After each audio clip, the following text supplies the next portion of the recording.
The sugar industry has enjoyed a profitable run in Kenya, with consumption currently standing at 800,000 metric tons per year and production remaining below 500,000. Prices are expected to continue rising. Here to share insight on how the local industry is developing, Rajesh Pabari, Kaushik Pabari, and Harshil Kotecha. What impact has KISCOL had on the local sugar industry as well as the economy in the country? Kenya is a deficit sugar country.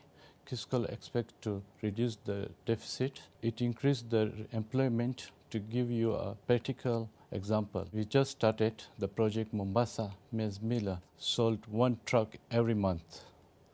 Now they sell a truck of the flour every day. In 2007, you started an ambitious Greenfields project. Tell me, how is it financed and how is it developed? We approached a consortium of bankers, both regionally and internationally, and we nominated a syndicate leader for the bankers. That was PTA Bank and Standard Bank, who are in Kenya. They formed a group of about 12 bankers altogether who came in to finance the project. We have now reached 80% finishing the project, and we're commissioning in August this year. What is the soil to shelf concept and why does it matter? It's not known where the raw materials come from.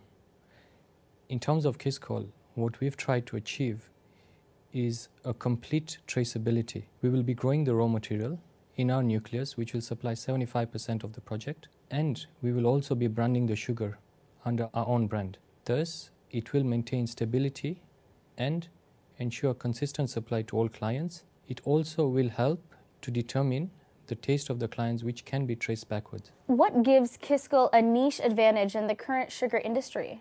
Firstly, KISCOL is actually the revival of the collapsed Ramisi sugar factory. According to the feasibility studies, the sugarcane growing should have been at the coast and not in Western Kenya, which is currently the scenario. This has costed Kenya to be one of the most expensive sugar growing in the region, and the consumers pay the highest price in the world.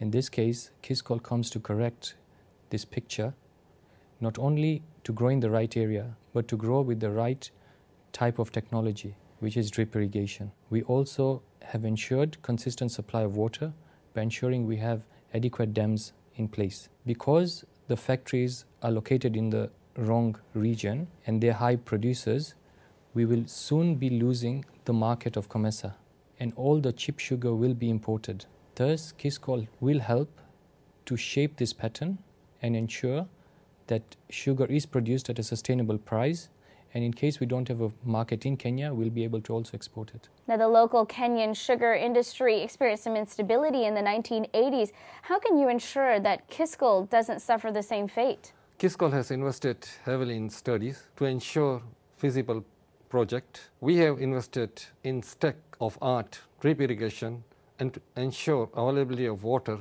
by creation of dams and boreholes. The main stakeholders are involved in the project on a regular basis, and we know the outgrowths are very important to sustain this project. Tell me about KISCOL's expansion plans. KISCOL aims to have a setup where 50% of the cane to the factory shall be supplied by the outgrowers. At one point in time, it will also increase its nucleus as opportunity arise. As KISCOL has planned to expand the factory to 5,000 TCD, it's important to also increase both the nucleus and the outgrowers. Thank you so much for joining me today. Thank you. Thank you very much. Thank you very much. Keep us here.